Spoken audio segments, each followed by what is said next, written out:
প্রাথমিক নিয়োগে 2016 সালের প্যানেল থেকে 36,000 চাকরি বাতিলের নির্দেশ দিয়েছে কলকাতা হাইকোর্ট। 3 মাসের মধ্যেই নতুন করে নিয়োগ প্রক্রিয়া সম্পন্ন করতে বলেছে আদালত। হাইকোর্টের এই নির্দেশের পরেই সন্ধ্যায় সাংবাদিক বৈঠক করেন প্রাথমিক শিক্ষা পর্ষদের সভাপতি গৌতম পাল। জানালেন, হাইকোর্টের এই নির্দেশের পর ইতিমধ্যে প্রাথমিক শিক্ষা পর্ষদ আইনি পরামর্শ নিতে শুরু করেছেন। কি জানিয়েছেন দেখুন। পূর্ণ সম্মান জানিয়ে বলছি যে আমাদের আজকে যে রায়দান মাননীয় বিচারপতি করলেন,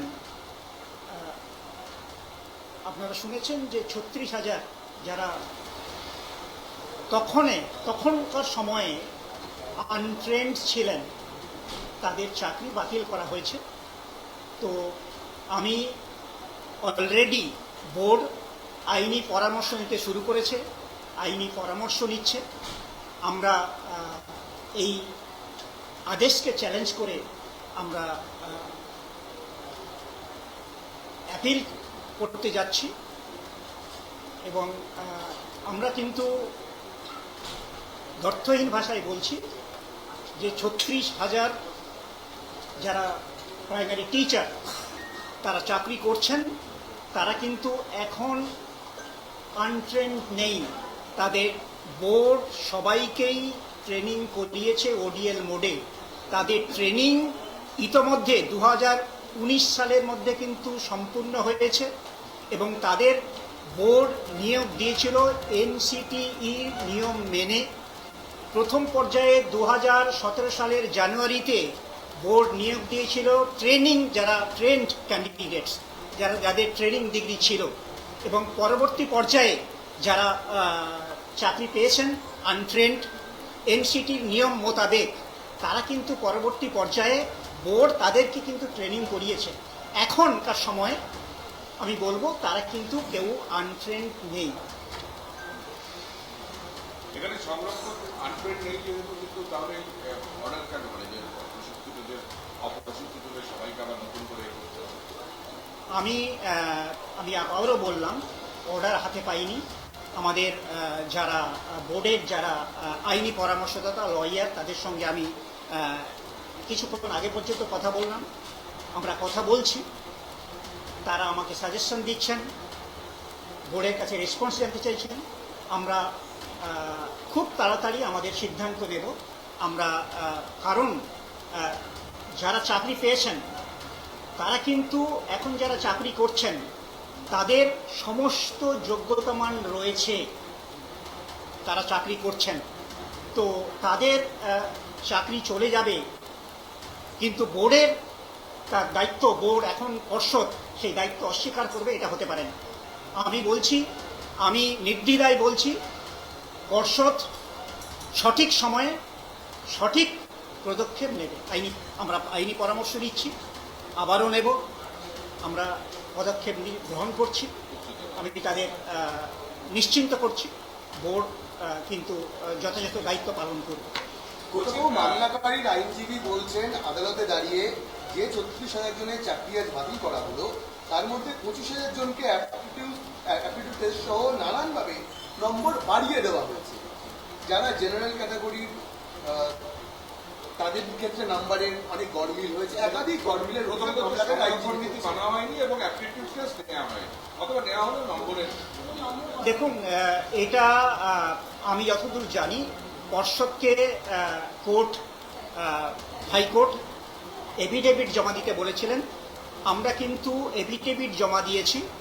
রেকর্ড মোতাবেক প্রত্যেক এক্সপার্ট তারা কিন্তু ক্যান্ডিডেটের এগেনস্টে অ্যাপটিটিউড টেস্ট নিয়েছিলেন, ইন্টারভিউ নিয়েছিলেন, এবং তারা কিন্তু প্রত্যেকেই মার্কস দিয়েছেন। যখন অ্যাপটিটিউড টেস্টে মার্কস নিয়েছেন তখন কিন্তু সেই মার্কস থেকে প্রমাণিত যে তাদের অ্যাপটিটিউড টেস্ট নেওয়া হয়েছে। আর আপনারা যেটা বললেন, দেখুন, কে বেশি পেয়েছে কে কম পেয়েছে এটা কিন্তু আমার জাজ করার কথা নয়। সেটা সম্পূর্ণ দায়িত্বটা এক্সপার্টের। এক্সপার্ট একজন ক্যান্ডিডেটকে অ্যাপটিটিউড টেস্টে কত মার্কস দেবেন সেটা কিন্তু পর্ষদ সেটা তাকে নির্দেশ দিতে পারেন না। 3 মাসের মধ্যে নতুন করে নিয়োগের নির্দেশ দেওয়া হয়েছে প্রাথমিক 3 মাসের মধ্যে। হ্যাঁ, আমরা বললাম যে আমি আইনি পরামর্শ দিচ্ছি, এই যে আজকে আদেশ, সেই আদেশ আমরা কমপ্লাই করছি কি করছি না তার উপর নির্ভর করছে 3 মাসের ব্যাপার। আমরা যদি কমপ্লাই না করি, আমরা যদি উচ্চ আদালতে যাই, আমরা যদি ডিভিশন বেঞ্চে যাই, আমরা যদি অ্যাপিল করি, সেক্ষেত্রে তো প্রশ্নটা সেক্ষেত্রে প্রাসঙ্গিকতা পরিবর্তন হতে পারে।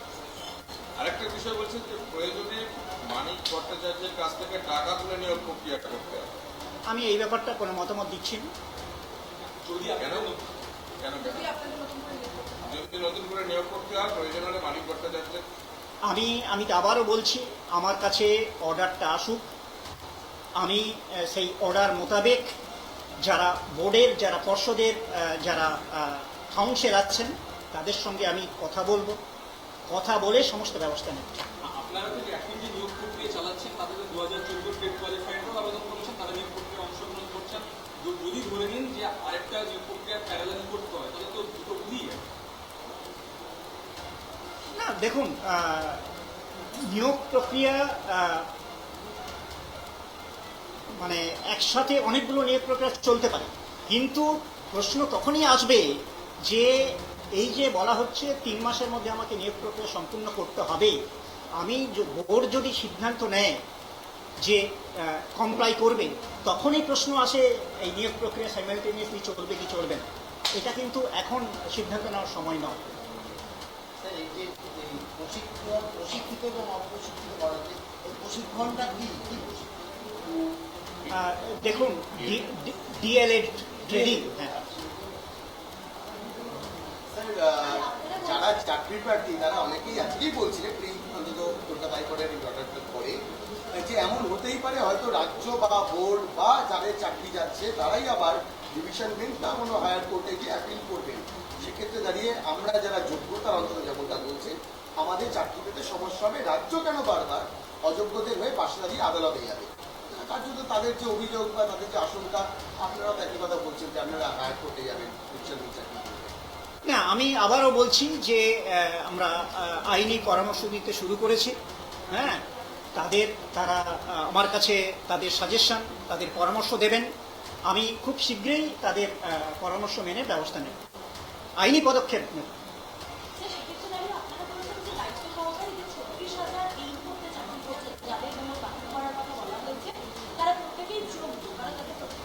না, আমি দেখুন,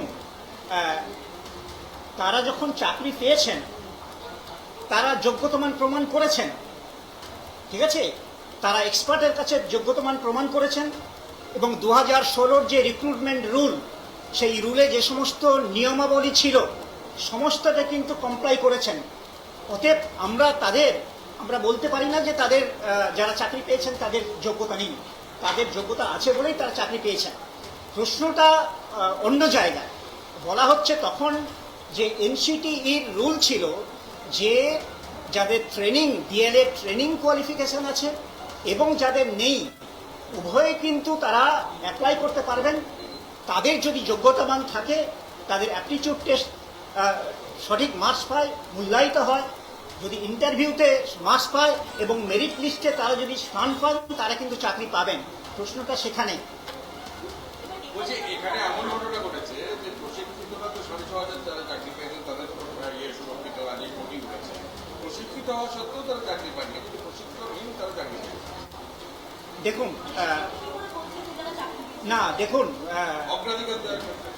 দেখুন, রিক্রুটমেন্ট রুলে কিন্তু অনেক ক্রাইটেরিয়া থাকে। আমি আবারও বলছি, একাডেমিক ক্রাইটেরিয়া, মাধ্যমিক, হায়ার সেকেন্ডারি, ট্রেনিংয়ের মার্কস থাকে, অ্যাপটিটিউড টেস্টের মার্কস থাকে, ইন্টারভিউ মার্কস থাকে।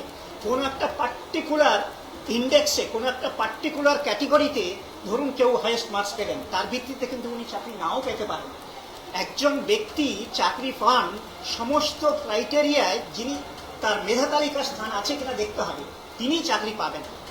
ঠিক আছে, একজন ট্রেনিং ক্যান্ডিডেট আমি বলছি না, কিন্তু আমার কাছে যা তথ্য আছে, মেরিট লিস্ট আছে, এবং তৎকালীন যে রিক্রুটমেন্ট রুল ছিল এবং তৎকালীন যারা এক্সপার্ট ছিলেন, যারা অ্যাপটিটিউড টেস্ট যারা মূল্যায়ন করেছেন, যারা ইন্টারভিউ নিয়েছেন, তারা তাদেরকেই বলেছেন তারা হচ্ছে যোগ্যতম প্রার্থী, এবং সেভাবে প্যানেল তৈরি হয়েছে, তারা চাকরি পেয়েছেন।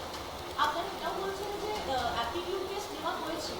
ইয়েস, সবার ক্ষেত্রে অ্যাপটিটিউড টেস্ট বিনা মানে উইদাউট ইভালুয়েটিং অ্যাপটিটিউড টেস্ট মানে উইদাউট অ্যাপটিটিউড আমরা কিন্তু কোনো প্রার্থীকে তার নাম মেরিট প্যানেলে অন্তর্ভুক্ত করতে পারি না, এবং প্রত্যেক ক্যান্ডিডেটের ক্ষেত্রে অ্যাপটিটিউড টেস্টে তারা কিন্তু মার্কস পেয়েছেন। এর দ্বারা প্রমাণিত হয় না তাদের অ্যাপটিটিউড টেস্ট নেওয়া হয়েছে। ঠিক আছে, বিচার ব্যবস্থার প্রতি পূর্ণ সম্মান জানিয়ে বলছি যে আমাদের আজকে যে রায়দান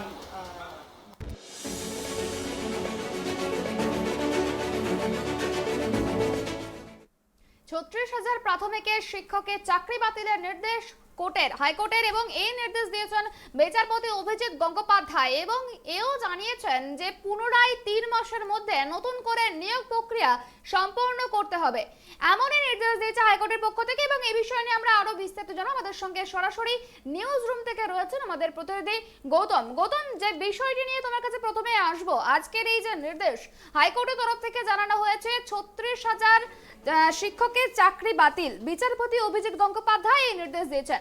বিচারপতি গঙ্গোপাধ্যায় এই নির্দেশ কেন দিয়েছেন এবং ঠিক কি কি ঘোষণা করেছেন, আজকে যদি একটু বিস্তারিত জানাও।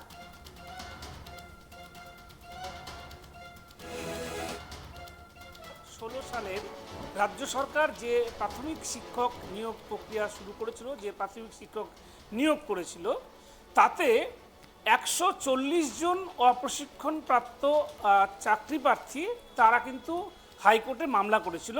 যে তাদের মামলার উদ্দেশ্য ছিল, মামলার বক্তব্য ছিল তাদের যে তালিকা, যে প্যানেল প্রকাশিত হয়েছে, যে প্যানেল হয়েছিল 2016 সালে, সেই প্যানেলে সেই সমস্ত যারা মামলা করেছিল তাদের থেকেও অনেক কম নম্বর পাওয়া শুধু নয়, অপ্রশিক্ষণপ্রাপ্ত চাকরি প্রার্থী তারা চাকরি পেয়েছেন। এই বিষয় নিয়ে মামলা করেছিল 140 জন অপ্রশিক্ষণপ্রাপ্ত চাকরি প্রার্থী। সেই মামলার পরিপ্রেক্ষিতে কিন্তু বিচারপতি অভিজিৎ গঙ্গোপাধ্যায় তিনি কিন্তু সে সময় একটা হুমকি দিয়েছিলেন, হুঁশিয়ারি দিয়েছিলেন যে ঢাকি সমেত বিসর্জন দিয়ে দেওয়া হবে। অর্থাৎ তিনি বলেছিলেন যে গোটা প্যানেলটাকেই বাতিল করে দেওয়ার হুমকি দিয়েছিলেন, এবং কার্যত আজকে কিন্তু সেটাই হলো। সেটা হচ্ছে যে 36,000 অর্থাৎ 2016 সালে যে 36,000 প্রাথমিক স্কুলের শিক্ষক নিয়োগ হয়েছিল, সেই প্যানেলটাকেই বাতিল বলে ঘোষণা করলো আদালত। এই বিষয়ে তোমাকে আরেকটা জিনিস জানাবো, সেটা হচ্ছে যে এই যে 36,000 শিক্ষক যারা শিক্ষকতা করছেন আজকে, এবং প্রায় 2016 সাল থেকে আজকে তুমি দেখতে পাচ্ছ প্রায় 4-5 বছর ধরে যারা চাকরি করছেন, এখানে একটা প্রশ্ন শুরু থেকে যাচ্ছে। এবার প্রশ্নটা হচ্ছে কি, তাহলে কি এদের চাকরি সবারই চলে গেল? এই প্রশ্নটা যেমন থাকছে, এবং এরা কি তাহলে চাকরি থেকে বহিষ্কৃত হলো?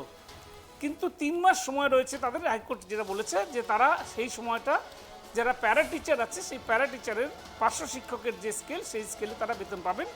বাদ বাকি 3 মাস পরে আদালত বলেছে যে রিক্রুট করতে হবে, 36,000 নতুন করে রিক্রুটমেন্ট করতে হবে। এই প্রশ্ন নিয়ে আমরা দেখালাম যে পর্ষদ সভাপতি গৌতম পাল তিনি পরিষ্কার জানিয়ে দিয়েছেন যে হাইকোর্টের এই যে রায়, এই যে নির্দেশ, সেই নির্দেশের বিরুদ্ধে তারা সরাসরি চ্যালেঞ্জ জানাচ্ছেন, এবং তাদের যে পর্ষদের যারা সদস্য রয়েছেন সকলের সাথে আলোচনা করে এবং আইনি পরামর্শ নিয়ে তারা ডিভিশন বেঞ্চে যাচ্ছেন। এবং শুধু ডিভিশন বেঞ্চে নয়, প্রয়োজনে তারা সুপ্রিম কোর্ট অর্থাৎ সর্বোচ্চ আদালত দেশের, সেখানেও তারা যাবেন। এক কথায় এই নির্দেশের পরেও কিন্তু আমরা দেখতে পেলাম যে রাজ্য সরকার অর্থাৎ রাজ্যের যে শিক্ষা পর্ষদ, তারা কিন্তু এই যে চাকরিরত শিক্ষকদের পাশেই দাঁড়ালো, এবং পরিষ্কার করে গৌতম পাল যেটা বলে দিয়েছেন যে এখন আর কোনো অপ্রশিক্ষণপ্রাপ্ত শিক্ষক নেই। কেননা 2016 সালের যে নিয়োগ প্রক্রিয়া হয়েছিল, সেখান থেকে অপ্রশিক্ষণপ্রাপ্ত যে নেওয়া হয়েছিল তাদেরকে 2019 সালের মধ্যে কিন্তু প্রশিক্ষণ সম্পূর্ণ করে দেওয়া হয়েছে। অর্থাৎ তাদের যে সরকারিভাবে তাদেরকে প্রশিক্ষণ দিয়ে দেওয়া হয়েছে, এবং তারা প্রশিক্ষিত এখন, এবং তাদের শংসাপত্রও রয়েছে। আর একটি বিষয় যেটা বলেছেন, সেটা হচ্ছে যে অ্যাপটিটিউড টেস্ট, যেটা বারবার করে বলা হয়েছিল যে অ্যাপটিটিউড টেস্ট হচ্ছে তোমাকে যে ভাইভা বোর্ড থাকে, অর্থাৎ মৌখিক পরীক্ষা যাকে আমরা কথায় বলি, সেই ভাইভা বোর্ডে থাকবে।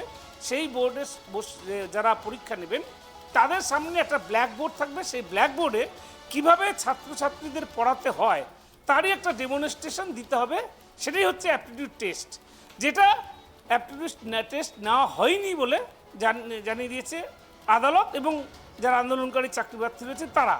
কিন্তু পর্ষদ সভাপতি গৌতম পাল সরাসরি সেই বিষয়ে নাকচ করে দিয়ে বললেন যে না, প্রত্যেকটা ক্যান্ডিডেটের অ্যাপটিটিউড টেস্ট হয়েছে এবং তাদের সেই মতো তাদের নাম্বারও দেওয়া হয়েছে।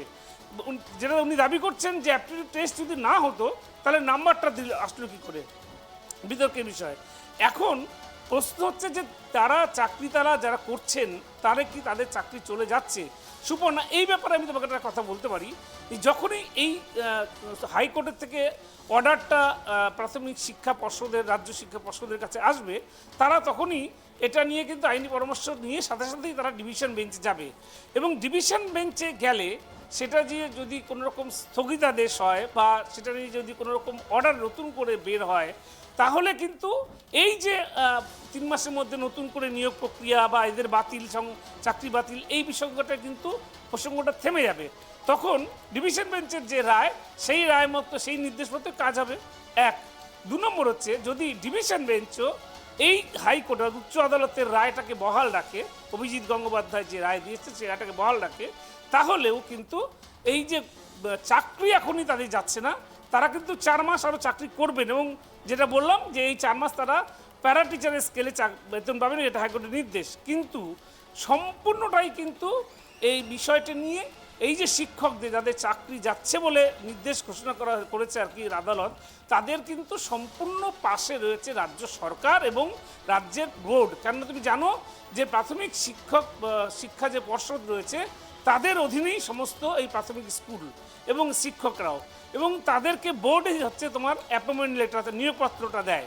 বোর্ডের একটা দায়িত্ব থাকে যে সেই ক্ষেত্রে বোর্ড এখন কি করবে, বোর্ড এখন সমস্ত তথ্য তারা প্রমাণ করবে যে তার সমস্ত তথ্য যে সমস্ত 34,000 ক্যান্ডিডেটকে বলা হচ্ছে, 36,000 শিক্ষককে বলা হচ্ছে তারা বেনিয়মী হয়েছে চাকরি, তাদের সেই তথ্য তারা কিন্তু বোর্ড কিন্তু প্রমাণ করবে। কেন? গৌতম পাল নিজেই বলে দিয়েছেন, পর্ষদ সভাপতি তিনি বলে দিয়েছেন যে প্রত্যেকেই এখন প্রশিক্ষণপ্রাপ্ত।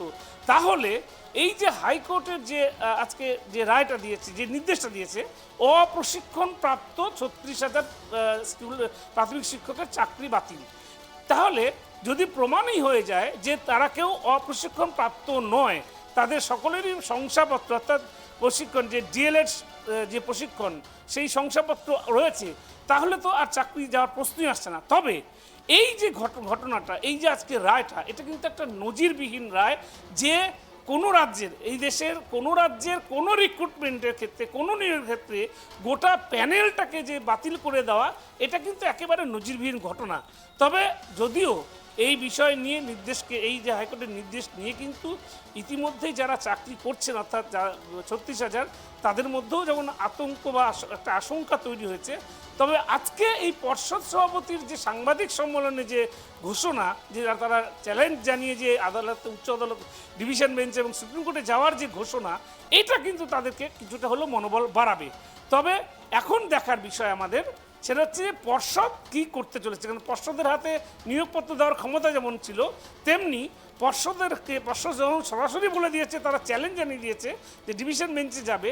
এখন আমাদের অপেক্ষা করতে হবে যে ডিভিশন বেঞ্চে পর্ষদ যাওয়ার পরে ডিভিশন বেঞ্চ কী নির্দেশ দেয়, সেই নির্দেশের উপরেই নির্ভর করবে কিন্তু এই 36,000 প্রাথমিক শিক্ষকের ভাগ্য। সুপর্ণা, একেবারে গৌতম, দেখো যেমনটা এই যে 36,000 চাকরি প্রার্থী চাকরি বাতিল হয়েছে, তারপরে কিন্তু রাজনৈতিক তরজা শুরু হয়েছে। তৃণমূলের মুখপাত্র, তুমি জানো যে তৃণমূলের মুখপাত্র এই ঘটনার পরেই সাংবাদিকদের মুখোমুখি হয়ে জানিয়েছেন যে তিনি এই বিষয়ে এখনই কোনো রাজনৈতিক মন্তব্য করতে চান না। তবে জেদাজেদির বসে যাতে কোনো রকম ভুল সিদ্ধান্ত না নেন সেরকমও কিন্তু নির্দেশ দিয়েছেন। এই জেদাজেদি শব্দটা তিনি যে ব্যবহার করেছেন, এই জেদাজেদি বলতে তিনি কি বলতে চেয়েছেন? হ্যাঁ, এখানে সুপর্ণা একটা কথা বলি যে কুণাল ঘোষ, তৃণমূল কংগ্রেসের যে মুখপাত্র, তিনি বলেছেন যে এই বিষয়ে এখন কোনো রাজনৈতিক মন্তব্য দেবেন না। কিন্তু তিনি যেটা বলেছেন যে জেদাজেদির বসে যেন কোনো বড় ভুল না হয়ে যায়, অর্থাৎ এখানে কিন্তু একটা স্পষ্ট একটা প্রচ্ছন্ন কিন্তু একটা বার্তা দিয়েছেন। সেই বার্তাটা হচ্ছে এটাই যে অভিজিৎ গাঙ্গুলির যে বেঞ্চ, যে আজকে যে হাইকোর্টের যে অভিজিৎ গাঙ্গুলির যে বেঞ্চ যে রায় দিয়েছে, এটা কিন্তু একটা বার্তা যে জেদের বসা। অর্থাৎ অভিজিৎ গাঙ্গুলি যে আগে বলেছিলেন একটা কথা, তোমাকে বললাম আমি প্রথমে শুরুতেই যেটা বললাম, যে 140 জন অপ্রশিক্ষণপ্রাপ্ত চাকরি প্রার্থী মামলা করেছিল এবং যার মামলার ভিত্তিতে অভিজিৎ গঙ্গোপাধ্যায় বিচারালয় আদালতে বলেছিলেন সরকারি আইনজীবীকে যে ঢাকি সমেত বিসর্জন দিয়ে দেবো এবং সম্পূর্ণ প্যানেলটাই বাতিল করে দেবো, এই যে একটা হুঁশিয়ারি দিয়েছিলেন অভিজিৎ গঙ্গোপাধ্যায়, এখানে কিন্তু এই ভাষাটাকেই, এই কথাটাকেই কিন্তু কুণাল ঘোষ উল্লেখ করতে চাইছেন যে অভিজিৎ মানে নাম না করে তিনি কিন্তু অভিজিৎ গঙ্গোপাধ্যায়কেই নির্দেশ করে বলেছেন যে জেদাজিদি, অর্থাৎ রাজ্য সরকারের সাথে যে অভিজিৎ গঙ্গোপাধ্যায়ের যে বিচারপতি অভিজিৎ গঙ্গোপাধ্যায়ের যে একটা টানাপোড়েন চলছে, তুমি জানো যে সব ক্ষেত্রেই এই টানাপোড়েন নিয়োগ সংক্রান্ত বিষয়টা নিয়ে, সেই কথাটাই তিনি কিন্তু প্রচ্ছন্নভাবে উল্লেখ করলেন কুণাল ঘোষ যে জেদা যদির বসে কোনো একটা বড় ভুল না হয়ে যায়। অর্থাৎ বড় ভুল বলতে যেটা বলতে যাচ্ছি আমি, যে তোমাকে যেটা বললাম যে গৌতম পাল পর্ষদ সভাপতি যেটা বলেছেন কেউ আর অপ্রশিক্ষণপ্রাপ্ত নেই, সকলেই প্রশিক্ষণপ্রাপ্ত, তাহলে তাদের তো হাইকোর্ট তো রায় দিয়েছে যে অপ্রশিক্ষণপ্রাপ্ত 36,000 জনের চাকরি বাতিল। এখানে যদি কোর্টের কাছে প্রমাণ হয়ে যায় যে কেউ আর অপ্রশিক্ষণপ্রাপ্ত নয়, তাহলে এই ধরনের চাকরি যাওয়ার প্রশ্ন থাকছে না। এই ব্যাপারটা যেমন কুণাল ঘোষ প্রচ্ছন্নভাবে বলে দিয়েছেন, ঠিক তেমনি আবার পাশাপাশি ওই যে বিষয়টা যেটা অভিজিৎ গাঙ্গুলি যেটা আদালতেই হুঁশিয়ারি দিয়ে বলেছিলেন যে পুরো প্যানেলটাই বাতিল করে দেওয়া হবে, সেই বিষয়টাকে কিন্তু কুণাল ঘোষ মাথায় রেখে এই কথাটা বলেছেন। এবং এখানেই কিন্তু জেদাজিদ, অর্থাৎ অভিজিৎ গঙ্গোপাধ্যায় তিনি মানে কুণাল ঘোষ প্রচ্ছন্নভাবে এটাই বলতে চেয়েছেন যে অভিজিৎ গঙ্গোপাধ্যায়ের এই জেদাজেদি, অর্থাৎ রাজ্য সরকার এবং বিচারপতি অভিজিৎ গঙ্গোপাধ্যায়ের মধ্যে যে জেদাজেদি বিষয়টা, যে টানাপোড়েনটা, সেটাই কিন্তু উল্লেখ করেছেন হচ্ছে প্রচ্ছন্নভাবে তৃণমূলের কংগ্রেসের মুখপাত্র কুণাল ঘোষ। একেবারে দেখো, তোমাকে আমি যে বিষয়টা বললাম যে এই মুহূর্তে কিন্তু রাজনৈতিক তরজা তুঙ্গে, এই যে 36,000 চাকরি প্রার্থী বাতিল হয়েছে তাদের চাকরি, তুমি জানো যে এই বিষয় নিয়ে কিন্তু মন্তব্য করেছে সুকান্ত মজুমদার জানিয়েছে যে শাসক দল যে দুর্নীতি করছে সেই দুর্নীতির ফলে নিউ জেনারেশনের ভবিষ্যৎ অন্ধকার হয়ে যাচ্ছে। তিনি কিন্তু একদম পাল্টা কটাক্ষ ছুড়ে দিয়েছে মমতা বন্দ্যোপাধ্যায়ের দিকে, এই বিষয়ে কি বলবে? দেখো, নিয়োগ দুর্নীতি নিয়ে সে শিক্ষক নিয়োগ হোক, প্রাথমিক শিক্ষক নিয়োগ হোক, উচ্চ প্রাথমিক শিক্ষক নিয়োগ হোক, এসএসসি হোক বা গ্রুপ ডি বা পৌরসভার পুরকর্মী নিয়োগ, সেই নিয়োগ ক্ষেত্রে আমরা দেখেছি যে বিভিন্ন সময়ে কিন্তু দুর্নীতির প্রমাণ মিলেছে।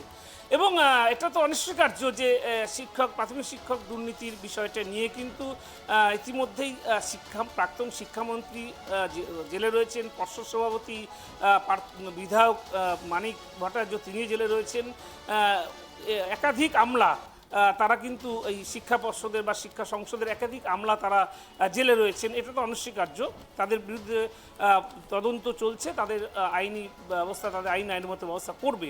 কিন্তু একটা বিষয়, এই যে বিষয়টা বিজেপির যে দল, অর্থাৎ বিজেপির রাজ্য সভাপতি তথা বালুঘাটের সাংসদ সুকান্ত মজুমদার যেটা বলেছেন যে এই যে বিষয়টা যিনি অভিযোগটা করেছেন, এই অভিযোগ কিন্তু শুধু একা বিজেপির বলবো না, রাজ্যের বিরোধী দল যারা আছে, কংগ্রেস, সিপিএম এবং বিজেপি, এই তিনটা দলই তারা কিন্তু এই নিয়োগ দুর্নীতি নিয়ে কিন্তু প্রথম থেকেই সরব ছিল।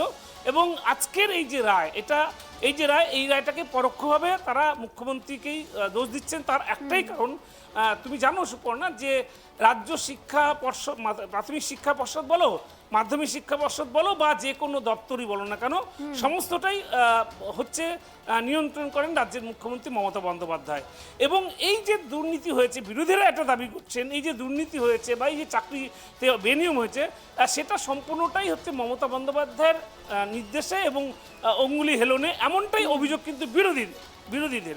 ফলে এই যে দুর্নীতিতে নিমজ্জিত হয়ে গেছে গোটা রাজ্য, যেটা সুকান্ত বলেছেন, এবং আরও এক ধাপ এগিয়ে রাহুল সিনহা এবং বিজেপির সর্বভারতী সহসভাপতি দিলীপ ঘোষ তারাও যেটা বলেছেন যে এই মুহূর্তে যা পরিস্থিতি, নিয়োগ দুর্নীতি না, সব দুর্নীতি এবং যা কিছু নিয়ে তাতে রাষ্ট্রপতি শাসন জারির মতো অবস্থা হয়েছে পশ্চিমবঙ্গে। দেখো, বিরোধীরা এটা বলবেই, কেননা বিরোধীরা এটা বলার যৌক্তিকতা রয়েছে। কেননা তোমাকে বলবো যে যৌক্তিকতাটা এটাই যে এই নিয়োগ দুর্নীতি নিয়ে কিন্তু ইতিমধ্যেই পর্ষদ সভাপতি, প্রাক্তন পর্ষদ সভাপতি শুরু করে, আমলা থেকে শুরু করে এবং প্রাক্তন শিক্ষামন্ত্রী তারা জেলে রয়েছেন।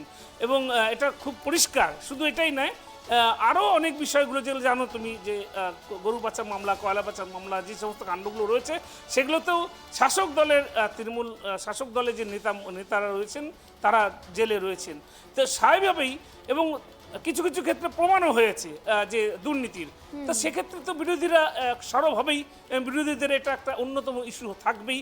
এবং তাদের দাবি একটাই, বিরোধীদের দাবি একটাই যে শাসক দল তৃণমূল কংগ্রেসের সরকারের বিভিন্ন দপ্তরের মন্ত্রী বা আমলা থাকলেও সমস্তটাই পুরোটাই নিয়ন্ত্রণ করেন মুখ্যমন্ত্রী মমতা বন্দ্যোপাধ্যায়। সেজন্যই সুকান্ত মজুমদার কিন্তু এই অভিযোগটা করেছেন একেবারে সরাসরি মমতা বন্দ্যোপাধ্যায়ের বিরুদ্ধে। সুপর্ণা, একেবারে তোমাকে অনেক ধন্যবাদ। যেমনটা আমরা জানতে পারলাম, এই যে নিয়োগ দুর্নীতি, শুধুমাত্র নিয়োগ দুর্নীতি নয়, একাধিক দুর্নীতিতে জর্জরিত শাসক দল। আবারও কিন্তু এই যে চাকরি বাতিল হলো, সেই চাকরি বাতিলের দায়ও কিন্তু বর্তাচ্ছে শাসক দলের ঘাড়ে, এবং সেই অভিযোগ করছে কারা? বিরোধীরা। একেবারেই কিন্তু বিরোধীরা আষ্টেপৃষ্টে ঘিরে ধরেছে শাসক দলকে। এদিকে এই যে চাকরি বাতিল, সেই চাকরি বাতিলের ফলস্বরূপ কিন্তু যারা চাকরি হারা হচ্ছেন তাদের কিন্তু ভবিষ্যৎ অন্ধকারের দিকে চলে যাচ্ছেন। তবে এই যে 36,000 চাকরি প্রার্থীর চাকরি হারালো, বিচারপতি যে রায় দিয়েছেন, বিচারপতি অভিজিৎ গঙ্গোপাধ্যায়, সেই রায়ের পরেই কিন্তু পর্ষদ সভাপতি গৌতম পাল চাকরি হারাদের পাশে দাঁড়িয়েছেন। তবে এখন দেখার যে গৌতম পাল ঠিক কি সিদ্ধান্ত নেয় এবং ঠিক কতটা চাকরি প্রার্থীদের পাশে দাঁড়াতে পারেন।